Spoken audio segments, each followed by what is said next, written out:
if I want to plant a tree, and let's say it's a fairly decent sized tree, or will be, how do I go about doing that? Well, the very first thing, you got to plan out where are we going to put this tree. So we need to know what kind of tree it is so that we can learn information. How tall does it get? What's the spread on it?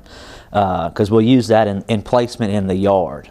You know, a live oak tree, they get to be pretty wide, you know, 50, 100 feet in some cases. So you wouldn't plant that right up next against your house. That would be out in the yard. So let's start there with picking out the location based on the size of the plant when it reaches maturity. The next step is pretty simple. We got to dig a hole for it. The one thing you need to watch out for is digging too deep of a hole. Many cases I get complaints about trees not doing too well, and it comes to find out that it was planted too deep and the crown of the plant rotted out because it sat with water. So I always tell people we want the root ball that you see in the pot to sit above your soil level an inch or two to ensure that it's not planted too deep. See, I've always, as a novice, thought the opposite, so that's really interesting information. Believe it or not, a lot of the problems I see, I can trace it back to planting too low.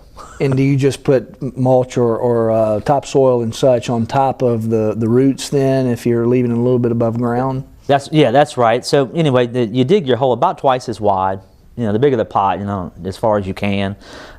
Keep all that backfill right next to it. We'll get the root ball placed in the center, and then we'll fill in with the nice cultivated soil that we just dug out. I don't mix any kind of soil, any amendments in that hole. I use the same backfill that came out. And then you're right, I like to come over with a 2 to 3 inch layer of mulch of your choice, bark, pine needles, leaves. But we're going to cover that. We're going to give a 3-foot diameter circle to that tree. We're going to keep it weed free.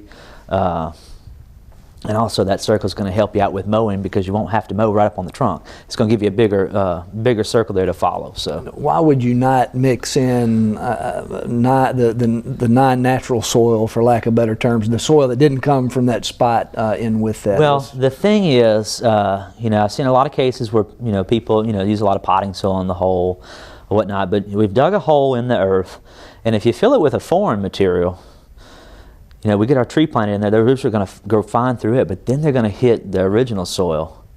And they're not going to like it, so they're going to turn and they're going to go in a circle. So you get just a severely compacted root zone. And it just, that's not good for longevity. So that's my reasoning behind it. I want the soil, the roots to grow in your native soil. And then when they get the edge of the hole, it's still your native soil and it goes out. So it just promotes a healthier, stronger root system.